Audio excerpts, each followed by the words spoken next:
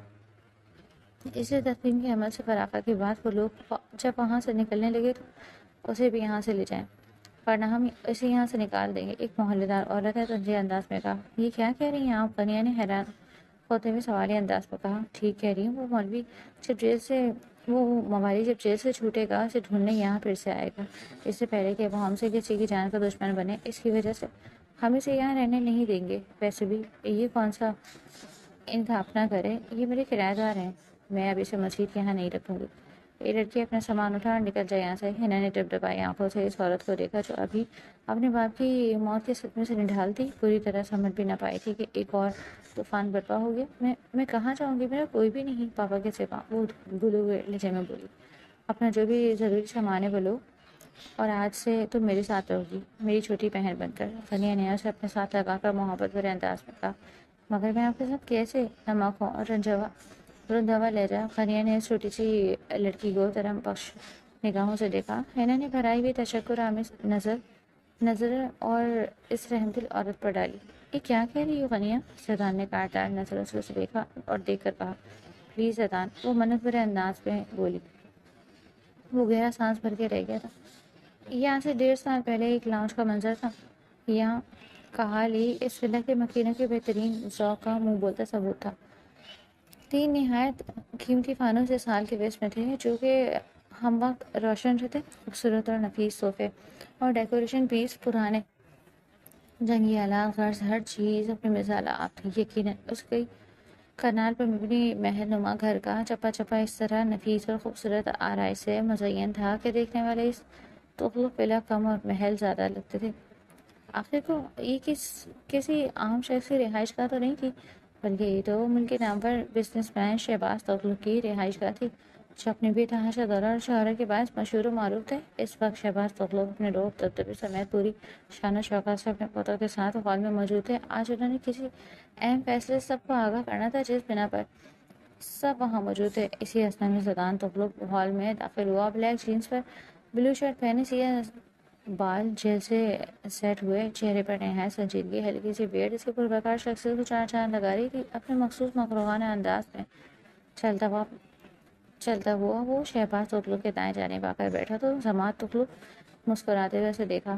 سیدان، میں نے نور کا رشتہ تمہارے ساتھ کرنے کا فیصلہ کیا ہے، تمہیں کوئی اعتراض؟ شہباز تغلق نے اٹل انداز میں اپنا فیصلہ سنایا۔ دادا جان، آپ نے سوچ بھی کیسے لیا کہ میں نور سے؟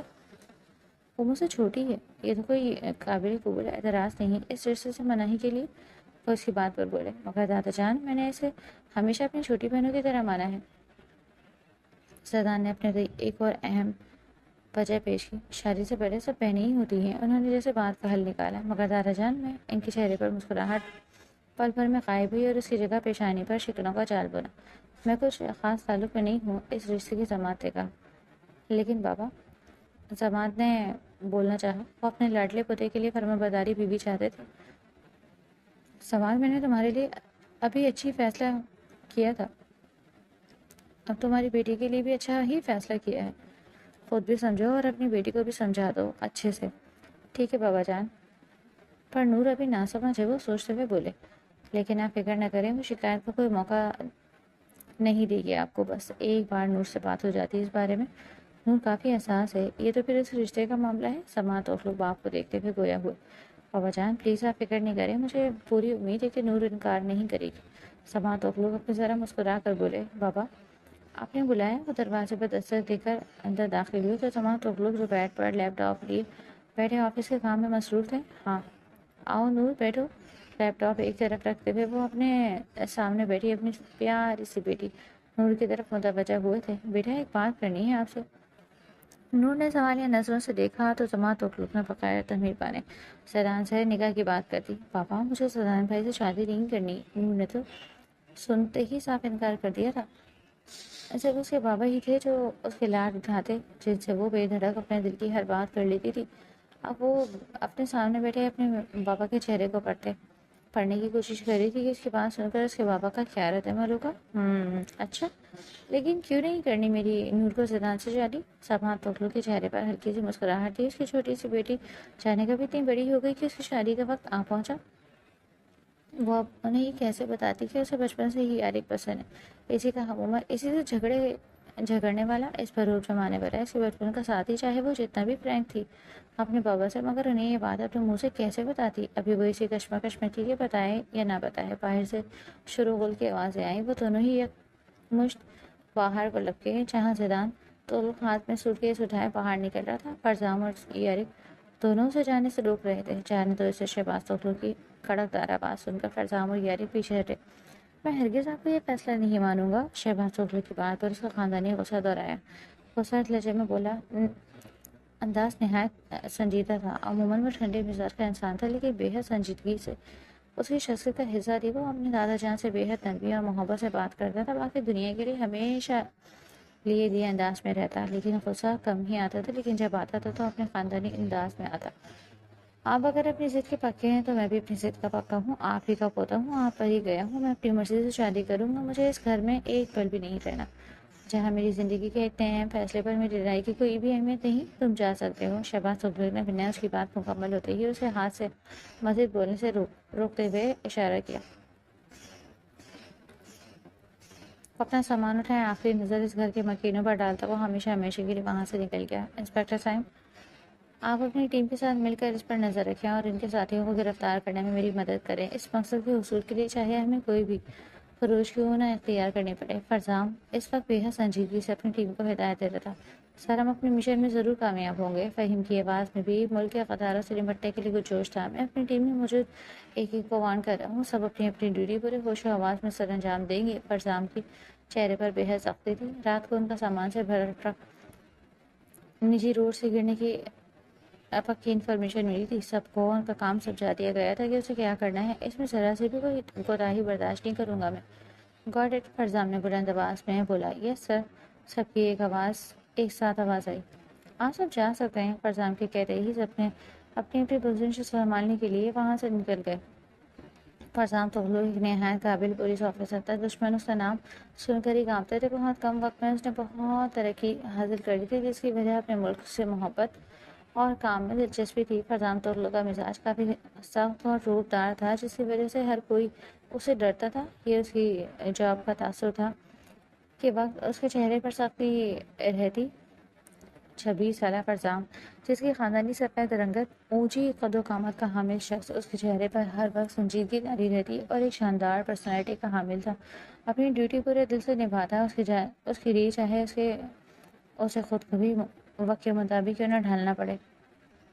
شام کے سائے گہرے ہو رہے تھے، 400 اندھیرا چھا چکا تھا۔ شہباز تغلق رات کے کھانے کے بعد شام کی واک کرنے کے لیے باہر نکلے۔ جہاں چلے اکیلے کہاں چلے اکیلے ابھی چند قدم ہی چلے تھے کہ ساتھ والی مولوی اقبال صاحب، جو ان کے قریبی دوست تھے، ان کی آواز سن کر رکے اور پھر پیچھے مڑ کر دیکھا۔ السلام علیکم اقبال صاحب بولے۔ وعلیکم السلام، شہباز تغلق نے خوش دلی سے جواب دیا۔ کیسے ہیں تغلق صاحب؟ شکر الحمدللہ بالکل ٹھیک، تم سناؤ؟ شکر ہے اللہ کا، میں بھی ٹھیک ہوں۔ آپ کو کچھ بتانا تھا کیا؟ شہباز تغلق نے اچنبھے سے ان کی طرف دیکھ کر پوچھا۔ جمعے کے روز جامعہ اسلامیہ میں لاہور میں اجتماع تھا، وہاں ایک میرے جاننے والے مولانا کے ساتھ رسمی سے گفتگو میں آپ کا ذکر چل نکلا تو انہوں نے بتایا کہ آپ کا پوتا زیدان تغلق ان کے محلے میں ایک غریب کے گھر اس کی بیٹی کے نکاح میں شرکت کے لیے گیا تھا، اسی مدد کے لیے۔ آپ کا پوتا بھی آپ کی طرح خدمت خلق کی جذبے سے سرشار ہے، مگر نیکی اسی کے گلے پڑ گئی۔ وہ ورکر تو جان سے ہاتھ دھو بیٹھا، مگر اس کی تنہا بیٹی کو اس کی بیوی نے سہارا دیا اور اپنے ساتھ لے گئے۔ شہباز تغلق نے ان کی ساری باتیں سنی مگر خاموش رہے۔ سوچو کہ دھارے زیدان کی طرف مڑ گئے، ٹھنڈی آہ بھر کر راستے پر چلنے لگے۔ تغلق پہلا میں کچھ دنوں سے سنجیدہ ماحول تھا۔ پیپر شروع ہو چکے تھے اور نوجوان پارٹی سب کچھ بھلائے پڑھائی میں مگن تھی سوائے نورالعین کے۔ وہ اپنی پڑھائی کے ساتھ ساتھ روٹین کے مطابق یاری کا اسی طرح سے خیال رکھ رہی تھی جیسے پہلے رکھتی تھی، البتہ یاری کی روٹین میں تھوڑا سا چینج آ گیا تھا۔ وہ پیپرز کی تیاری کے ساتھ دل برا کی یادوں کو بھی وقت دینے لگا تھا۔ شروع میں تو وہ اسے وقت جذبہ سمجھتا رہا، مگر آہستہ آہستہ وہ احساس اس کی جڑوں میں گھسنے لگا اور اب اسے وہ بولڈ اور منہ پھٹ لڑکی اچھی لگنے لگی تھی۔ اور پیپرز کے بعد وہ دل کو اس کے بارے میں بتانے کا ارادہ رکھتا تھا۔ اس کے بابا کے انتقال کو 3 دن ہو گئے تھے۔ سائڈ بلب بھی معدم روشنی میں ہے، اس کے ماتھے اور چہرے پر پسینے کی ننھی ننھی بوندیں واضح دکھائی دے رہی تھیں۔ رونی آوازیں اب بند ہو چکی تھیں، مگر اس کے چہرے پر ابھی بھی ذہنی کرب اور اذیت کی داستان رقم تھی۔ اس کا وجود ہلکا ہلکا لرز رہا تھا۔ یہ روز کا معمول تھا۔ کبھی کبھی تو وہ اٹھ کر زاروں قطار روتی اور کبھی کبھی بولتے بولتے نیند کی وادیوں میں چلی جاتی۔ آنسو اس کے چہرہ لگاتار بھگو رہے تھے۔ چاہے دنیا ادھر کی ادھر ہو جائے، وہ تو ہر وقت بابا کے ساتھ رہنے کے بہانے ڈھونڈتی پھرتی۔ وہ نڈھال ہو چکی تھی۔ انہیں یاد کرتے ہوئے اس کے رونے میں پھر سے شدت آئی۔ زندگی کے گزر لمحے یاد کرتے وہ اذیت کی انتہا کو پہنچی تھی۔ کافی دیر بعد وہ آنسو صاف کرتی سر اٹھا چکی تھی۔ سرخ آنکھیں، چہرے پر آنسوؤں کے نشان، وہ ہونٹ کچلتی اس وقت واقعی حسن کا مجسمہ لگ رہی تھی۔ وہ اس وقت ایک کمرے میں بیڈ پر سر ٹکائے بیٹھی تھی۔ اس کا سر درد سے پھٹ رہا تھا۔ آپ چلے گئے، مجھے تنہا کر کے، یادیں چھوڑ گئے۔ قدم قدم پر آپ کی یادیں ہیں، آپ مشفقانہ مسکراہٹ، آپ کا ساتھ، آپ کا پیار، یہ سب مجھے سانس نہیں لینے دے رہا۔ اس بڑی دنیا میں خود بہت اکیلا محسوس کر رہی ہوں۔ آنسو تواتا اور اس کا چہرہ بھگو رہے تھے۔ ذہن بار بار ماضی میں بھٹک رہا تھا۔ وہ پل جو ساتھ بتائے تھے، اتنی جلدی مجھے چھوڑ کے کیسے جا سکتے ہیں آپ؟ وہ ایک بار پھر صد کی آنکھوں کے سامنے کچھ روز پہلے کا منظر لے رہا ہے۔ اسے لگا کہ زندگی واقعی ٹھہر چکی ہے۔ غنیہ دروازہ کھول کر اندر آئی اور سوئچ بورڈ پر انگلی رکھ کر سوئچ آن کیا تو تاریک کمرہ لمحے میں روشنی میں نہا گیا۔ ہنر کی نم کے چنڈی آ گئی اور اپنی آنکھوں صاف کرتے ہوئے سیدھی ہو کر بیٹھی۔ کیسی ہو؟ آئے نا آپ پلیز۔ وہ سمٹ کر بیٹھی ہوئی اسے بستر پر جگہ دینے لگی۔ میں ٹھیک ہوں، سو کرتی سرخی مائل ناک کو دوپٹے سے رگڑ کر بولی۔ میں جانتی ہوں تمہارے بابا ہی تمہارے لیے سب کچھ تھے، تمہاری کل کائنات تھے۔ تمہاری زندگی ان سے شروع ہو کر انہی پر ختم ہو جاتی تھی۔ انہیں کھو دینے کا صدمہ بہت بڑا ہے، ان کی جگہ کوئی بھی نہیں لے سکتا، مگر آپ اپنے آس پاس نظر دوڑاؤ، تمہیں برے لوگوں کے ساتھ ساتھ چند مخلص لوگ بھی ملیں گے۔ ہنا نے ٹپٹپائی آنکھوں سے غنیہ کی طرف دیکھا۔ بہت شکریہ آپ کا آپی، وہ نم لہجے سے بولی۔ سوری، آپ کو برا تو نہیں لگا میں نے آپ کو آپی کہا؟ مجھے بہت اچھا لگا، غنیہ نے مسکرا کر کہا۔ اب جب تم نے مجھے آپی مان ہی لیا ہے تو اپنی آپی کی بات بھی مانو۔ مسلسل غنیہ کی جانب سے دیکھ کر رہی تھی۔ جی بتائیں آپی، میں آپ کی ہر بات مانوں گی۔ آپ نے ایک بے سہارا کو بنا سوچے سمجھے، بنا چاہنے اس پر اعتبار کر کے اسے سہارا دیا۔ میں آپ کی بہت ممنون ہوں، وہ تشکر آمیز لہجے میں بولی۔ مجھے تمہارا تشکر کرنے کی کوئی ضرورت نہیں، شاید اسی میں میرے خدا کی کوئی مصلحت تھی جو اس نے مجھے وہاں بھیج دیا۔ وہ ہنا کا ہاتھ اپنے ہاتھ میں لیے بولی۔ باہر نکلا کرو، روم میں سے ہمارے ساتھ بیٹھا کرو، کھانا کھاؤ، باتیں کرو، تمہارا دل بہل جائے گا۔ اچھا یہ بتاؤ کون سی کلاس میں ہو؟ 10 کے پیپرز دیے ہیں، ابھی رزلٹ آنا باقی ہے۔ صحیح۔ اچھا یہ بتاؤ کون سے سبجیکٹ ہے، سائنس یا آرٹس؟ مجھے تو سائنس کا شوق تھا ڈاکٹر بننے کا، مگر ہمارے حالات مجھے اجازت نہیں دیتے تھے اسے شوق پورا کرنے کی۔ بابا کہاں میرے FSC کے اخراجات اٹھا پاتے، اسی لیے میں نے آرٹس ہی رکھی۔ پڑھائی تو پڑھائی ہوتی ہے، چاہے سائنس میں ہو یا آرٹس میں، مجھے بس پڑھنے کا شوق ہے اتنا زیادہ۔ اس کی آنکھوں میں چمک آئی۔ ان باتوں میں وہ فی الوقت اپنا درد بھول چکی تھی۔ چلو تم آرام کرو، میں ذرا شام کا کھانا دیکھ لوں۔ میں بناؤں کھانا؟ وہ جھجکتے ہوئے بولی۔ ارے نہیں، کھانا بنانے کے لیے ملازمین ہیں، وہی بنائے گے، میں بس اپنے لیے دیکھ لوں کہ کیا بنوانا ہے۔ دراصل میں اپنے لیے علیحدہ کھانا بنواتی ہوں اور سیدان کے لیے الگ۔ ایسا کیوں آپی؟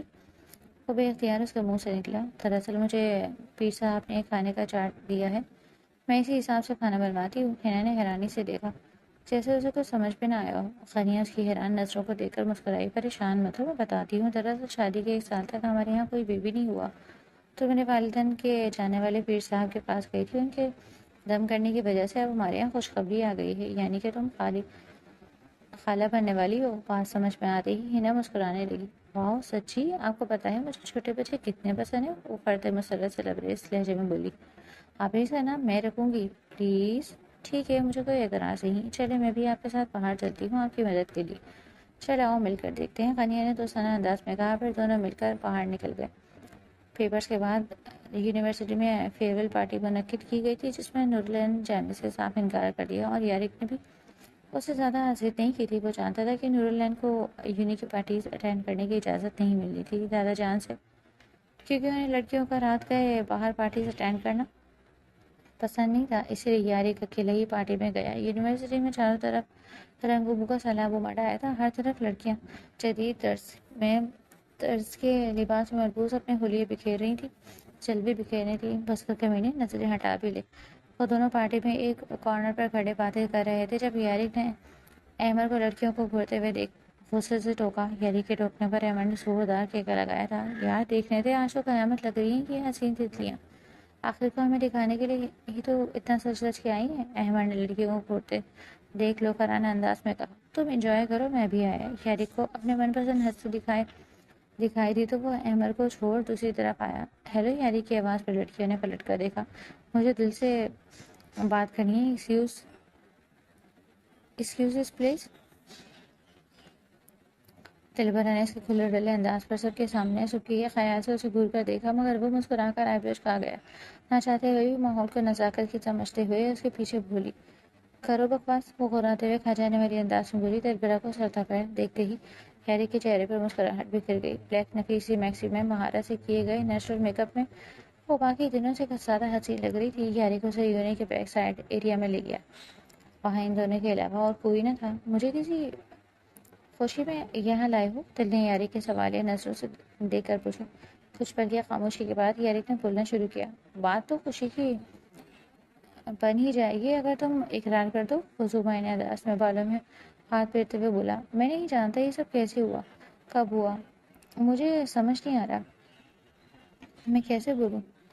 بولتے ہوئے وہ رکا، پھر گہری سانس لی۔ میں بس اتنا کہوں گا کہ پہلے میں تم سے دوستانہ انداز میں بات کرتا تھا، مگر اب میری فیلنگز تمہارے لیے بدل چکی ہیں۔ یارک نے آخری جملہ کہا، پھر ساتھ ہی گھٹنوں کے بل بیٹھ کر دلبرا کو شوق کر گیا۔